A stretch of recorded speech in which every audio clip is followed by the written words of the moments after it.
नमस्कार, जय हिंद, जय गोरखा।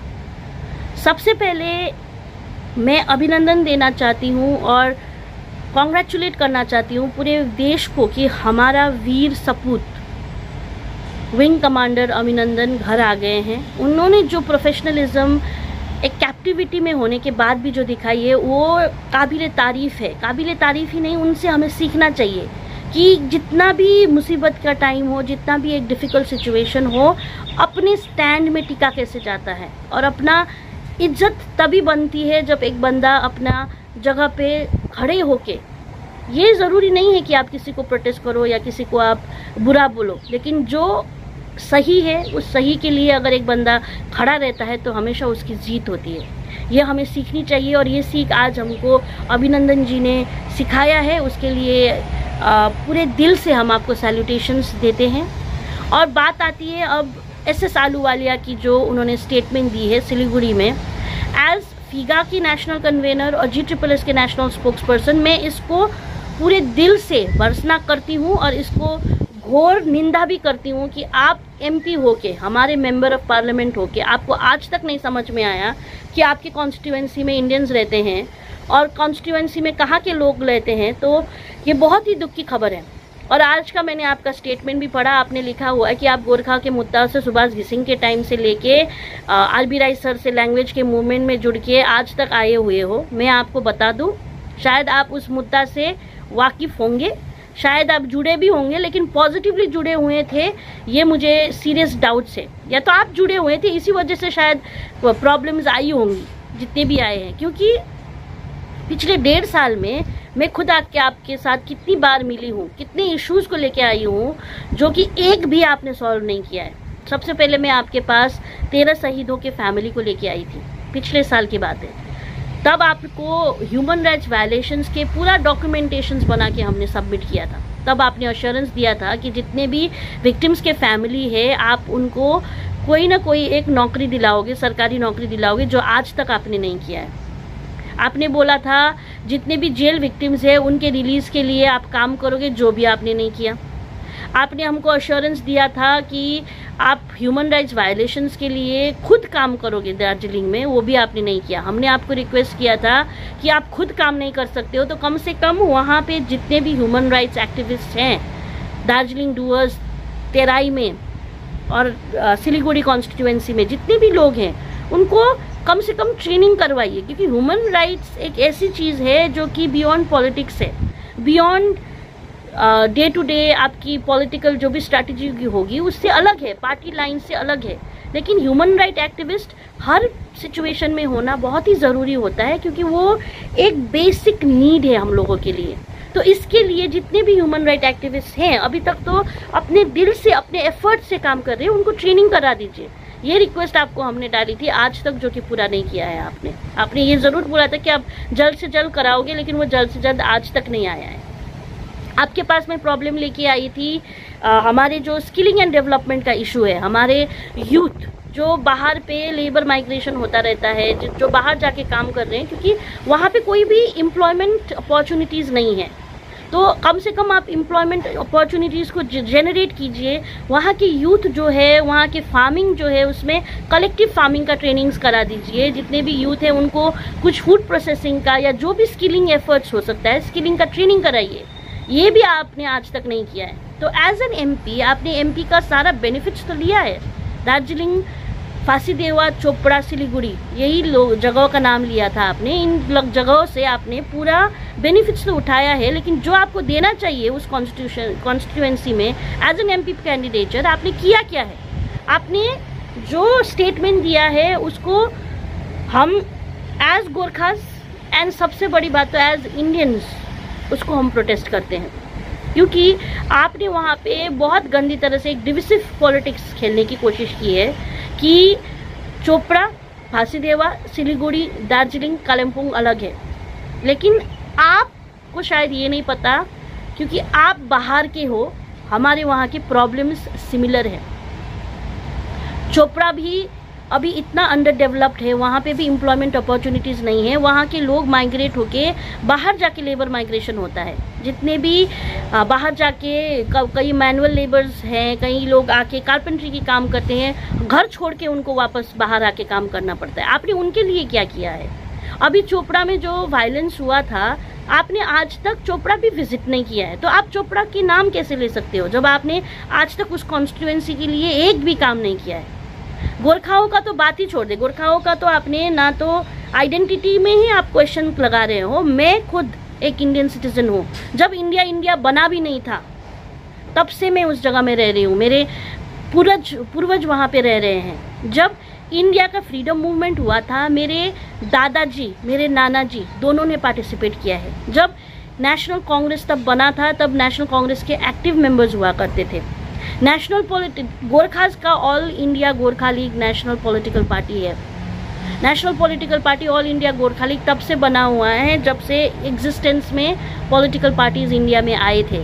उसका फाउंडिंग मेंबर्स मेरे दादाजी हैं, फाउंडिंग मेंबर थे वो। हम लोग तब से वहाँ पे रह रहे हैं। मेरे पिताजी ने इंडियन राइट्स के लिए और अपनी आइडेंटिटी के रिजॉल्व के लिए, कोई एक जस्टिस के लिए वो स्ट्रगल करते रहे पूरे लाइफ। वो इंडियन थे। और मैं अंजनी शर्मा भुजेल, मेरे पति के साइड से भी और मेरे घर परिवार के साइड से भी, जो आपने बोला है नाना नानी के साइड से भी, हर जगह से हम इंडियन हैं। हम दार्जिलिंग, कालिम्पोंग, सुरुक, डुअर्स,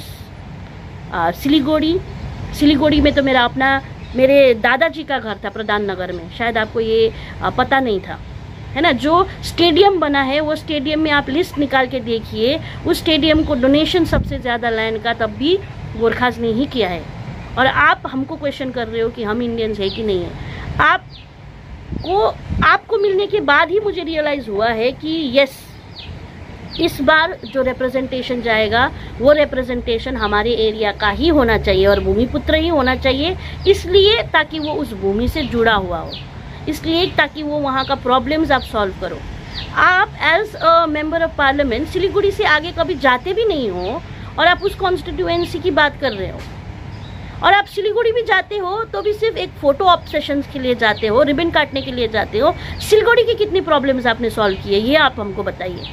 सिलीगुड़ी में अभी जो डंपिंग ग्राउंड है, जो कि सेंट्रल लोकेशन पे है, उसके इर्द गिर्द में इतने सारे रेसिडेंशियल कम्युनिटीज़ हैं, 4 तो वहाँ पे स्कूल्स है। वहाँ पे जितने बच्चे पढ़ते हैं उसके इर्द गिर्द में जितने भी कम्युनिटीज़ है, रेसिडेंशियल कम्युनिटीज़ है, वहाँ का जो ग्राउंड वाटर है वो डिप्लीशन का प्रॉब्लम है। वहाँ पे जो डंपिंग ग्राउंड है उसको रिजॉल्व करने में आपने क्या हेल्प किया है? सिलीगुड़ी में आज तक जितने भी डेवलपमेंट हुए उसके लिए हम आपको कितना थैंकफुल, आपको कितना क्रेडिट दे सकते हैं ये आप बताइए। सिलीगुड़ी में जितना भी अभी तक हो रहा है वो गवर्नमेंट के तौर से बहुत ही कम और प्राइवेट इनिशिएटिव से ज़्यादा हो रही है। जो हमारे वहाँ के सिलीगुड़ी की मारवाड़ी भाई हैं, बंगाली भाई हैं, वो कर रहे हैं वहाँ के डेवलपमेंट। आपने वहाँ पे क्या किया है?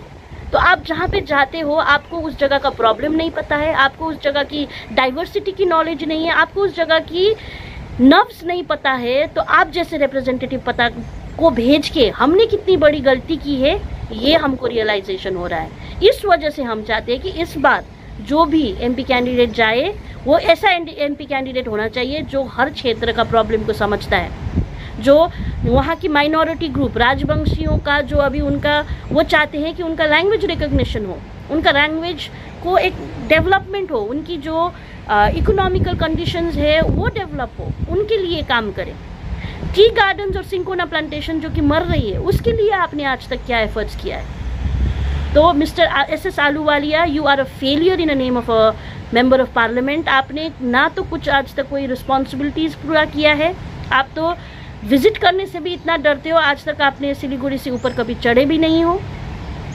तो मैं अंजनी शर्मा भुजेल फिर से बोलती हूँ, आप एक फेलियर हो as an MP, worst MP मैं बोलूँगी आज तक के आप हो।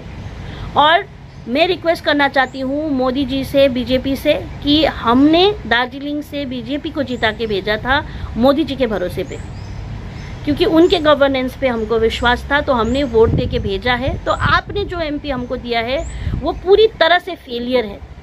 और इस बार आज आपको एसएस अहलुवालिया पे स्ट्रिक्ट से स्ट्रिक्ट एक्शन लेना चाहिए। और एसएस अहलुवालिया जी, आपको मैं टाइम देती हूँ 6 मार्च तक। 6 मार्च तक आप हमको बताइए विद डॉक्यूमेंटेशन कि आपने एमपी फंड्स के थ्रू क्या क्या डेवलपमेंट किया है हमारे कॉन्स्टिट्यूएंसी के रीजन में, और आपने क्या क्या इनिशिएटिव लिया है लास्ट 5 इयर्स में as a member of parliament हमारे कॉन्स्टिट्यूएंसी को डेवलप करने के लिए।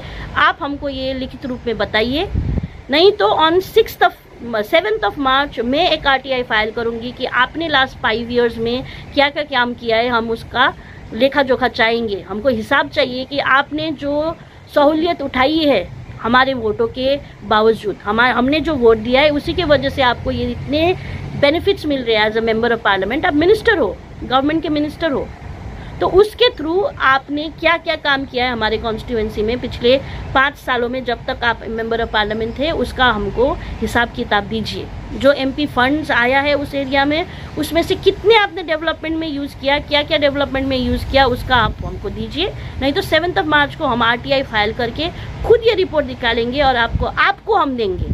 आप अगर हमको नहीं दोगे तो आपको हम देंगे और पूरे भारत को बताएंगे कि आप कितने बड़े फेलियर हो as a member of parliament.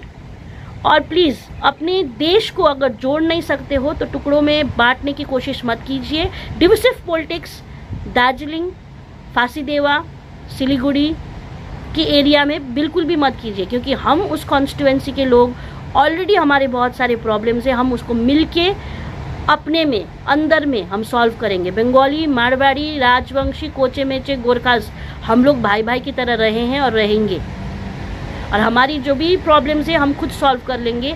अगली बार से आप ये कोशिश भी मत कीजिए कि वहाँ पे आके आप किसी को एड्रेस भी करेंगे, क्योंकि आपको वहाँ का कुछ भी पता नहीं है, ना तो हिस्ट्री पता है, ना आपको ज्योग्राफी पता है, ना आपको इकोनॉमिकल प्रॉब्लम्स पता है, ना आपको सोशल प्रॉब्लम्स पता है, साइकोलॉजिकल प्रॉब्लम्स तो आपको कुछ अंदाजा ही नहीं है।